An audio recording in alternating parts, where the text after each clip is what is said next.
Collectively, as a country and specifically on this podcast, we've spent much of the past few weeks talking about what is happening right now. And in a time full of uncertainty and rapid change, that makes sense. After all, there is a lot happening right now. But today, I want to switch gears a little bit and focus on something probably more exciting and potentially a little scarier. And that is what comes next. I'm Scott Leahy, and this is Esker On Air. Today, I'm welcoming Dan Reeve, Sales Director and Resident Fortune Teller here at Esker. He's here to talk about what's next for accounts payable teams and how they can prepare for life after spring and summer 2020. So welcome to the show, Dan. It's good to hear from you. Hey, thanks for having me. Appreciate being here. I mentioned on the last episode, I think, that when offered the opportunity to go back to the Esker office, I jumped at the chance. So Dan, maybe I'm just antsy or overly optimistic, but I can't be the only one who's ready to talk about things getting back to normal. No, I think all of us in our lives and the suppliers and the customers I talk to are keen to do so. And it's nice to go back into the office. It's nice to send your children back to daycare or school, or to get some elements of normal back. But at the same time, I think there are things will change in some ways, both how we live, how we play, and how we work, especially. And I think I was listening to a podcast by Andrew, a Freakonomics podcast this weekend, and one of the commentators on there was Andrew Wang, who's he's a advocate in both politics and a futurist. And one of the things he said is, I was already predicting massive unemployment, but not necessarily because of COVID. He said digital transformation, digital technologies are coming down the pipe, and there's going to be the White House was having some meetings already to sort of talk about the fact that technology is going to displace a lot of folks. And it doesn't traditionally mean that people lose their jobs and have nothing to do. It means folks are no longer providing banking services, for example. 20 years ago, ATMs came along, and everyone assumed, what's going to happen to the people who provide those services? Well, they moved into different roles or different industries. So Andrew Wang is saying that we should expect, because of what's going on today with COVID, a massive acceleration of automation, both in retail, in a variety of services. And I'll give you an example. Just this week, my wife said to me, "Hey, I want to, can you keep an eye on the kids? I'm going over to the dry cleaning." Yeah, why don't you use my dry cleaners? She says, because the one I go to is easier now. There's a locker system. You can pick your dry cleaning up 24/7. You can drop off your dry cleaning 24/7, but it's automated. You do it all online. You make your comments. You pay for your clothing, and you just go. You go and you pick your goods or your clothing up from a locker. And I was like, well, that's interesting. There's a bit of digital transformation that got pushed forward ahead, and that's what we're seeing now. The reps who work with my managers and the reps that I chat with, we're seeing projects being discussed, being pushed forward, because companies are thinking about, well, how do I innovate? How do I collect cash faster? How do I make savings? How do we deal with the fact that we just made a reduction in workforce, but we might have some volume of invoices or receivables that we still got to take care of? Right. So, you described a world where we're probably not going to return in so many ways to the way that things were done before. So what does the new normal look like specifically for accounts payable? Well, I think I've heard CIOs say to me, we probably should position some of our staff to work remotely some of the time, maybe some all the time. Here in Denver, I've got friends who work in the oil and gas space, and what's going on is that they are going to reduce the amount of office space that they rent. And some people are, both IT and business, are going to work from home more or permanently. So what does this mean for AP? I think organizations are saying, okay, once we get through this, we'll renegotiate terms and we won't take paper invoices. you have to submit your request for payment or your invoice electronically. So there'll be more of that. I think also because companies are keen to have better spend control, better visibility of where their money's going, they're going to begin, and we've already seen this, they're picking up projects, not just to do accounts payable automation, which allows the AP team to work from home and to speed up approvals, but doing all that will help control costs. Doing all that will give the treasurer, the controller, and the CFO more visibility as to where is money being spent.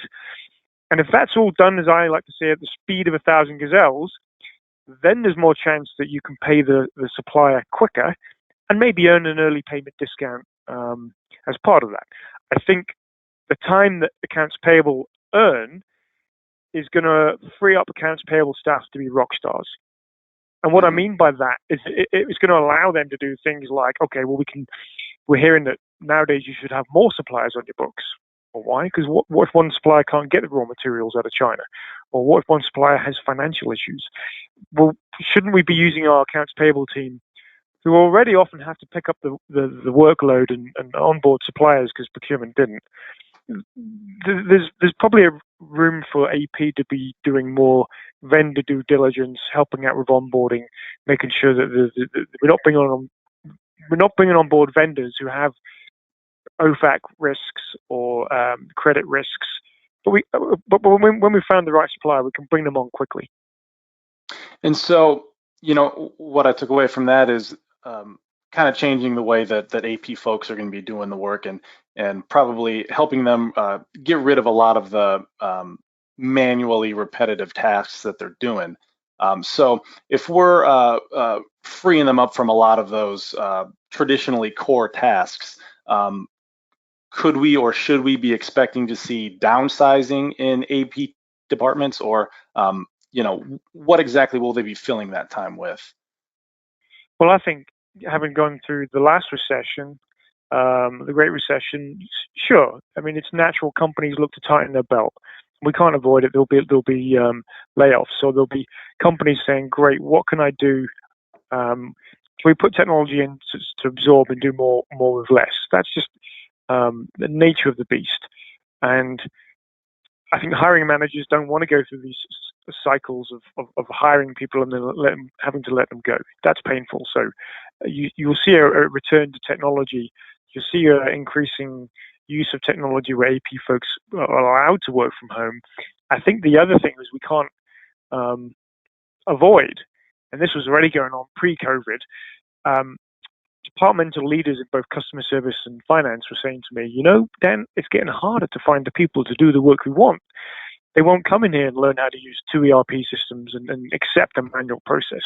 The millennials and the younger generations in the workforce, they expect digital tools because they're using digital tools at the weekend.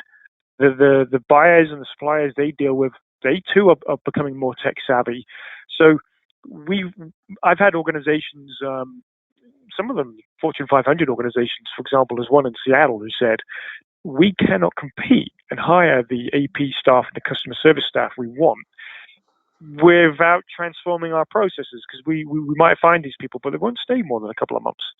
We've got to give people digital tools and the path to do more valuable work, which is what we want anyway. We want to hire these people, have them providing value to the business, and in the past you could get away with just giving them, or you could get away with a situation where people were doing repetitive tasks, manual work, low value to the digital worker, and that's kind of changing. People expect more.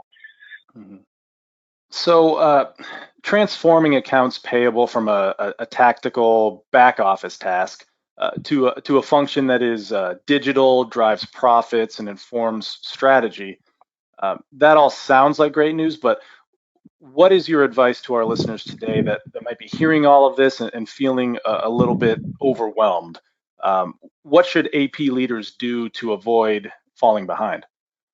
Good question. I think anytime you're selling technology, and this is whether you're a sales rep or whether you're a business leader or an AP leader, go and have a chat with folks in other aspects of the business, the CIO, he or she, the CFO, the controller, procurement, and understand what their thoughts are. Because typically what we hear is that projects go ahead when it can tie into the big picture.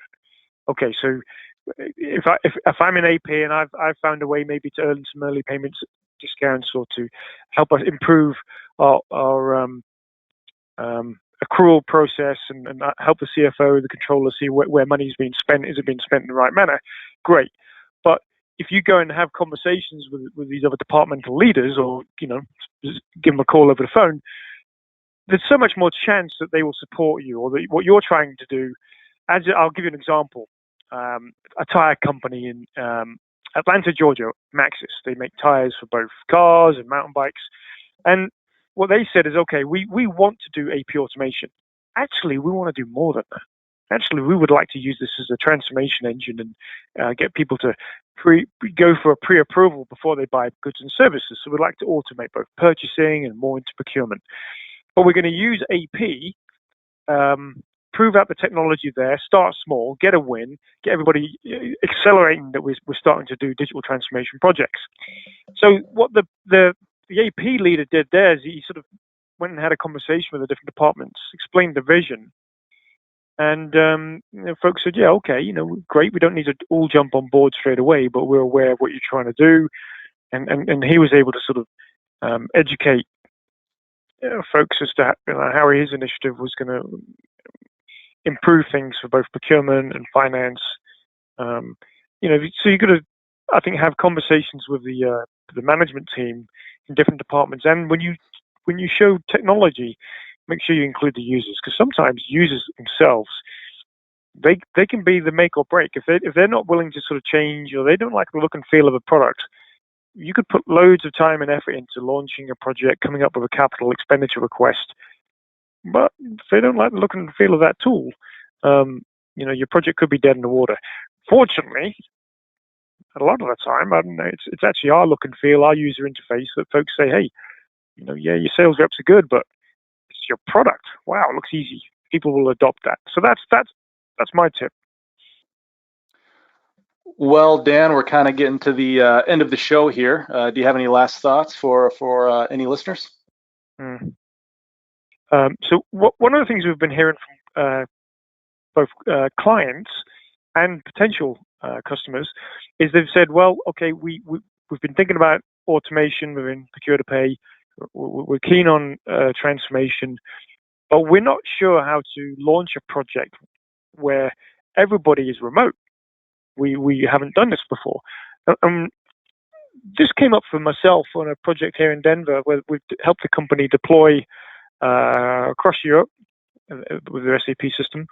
And the plan was for them to deploy the same solution for payables across North America where they run Oracle. And I had to say, well, fair comment.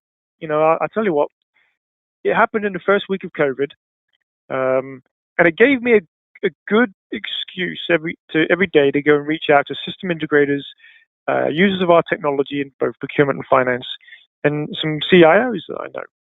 And I said, hey, look, this is one of the things that's come up. I think it's a concern for many other clients. What is your advice? What I did for that, or what I did over a period of 3 weeks, what we did over a period of 3 weeks, is we sort of started to take this insight from our customer base, system integrators, all these leaders in the ERP community, and we built a series of blogs sort of capturing their best practices. Simple things like give your users more time to do testing, give your users more time to do QAT and block off time, protect them, because they're going to need more time where they're not interrupted. Start small. We often do that ourselves as an agile company anyway, but start small. Don't try and roll the technology out to as big an audience as you had planned.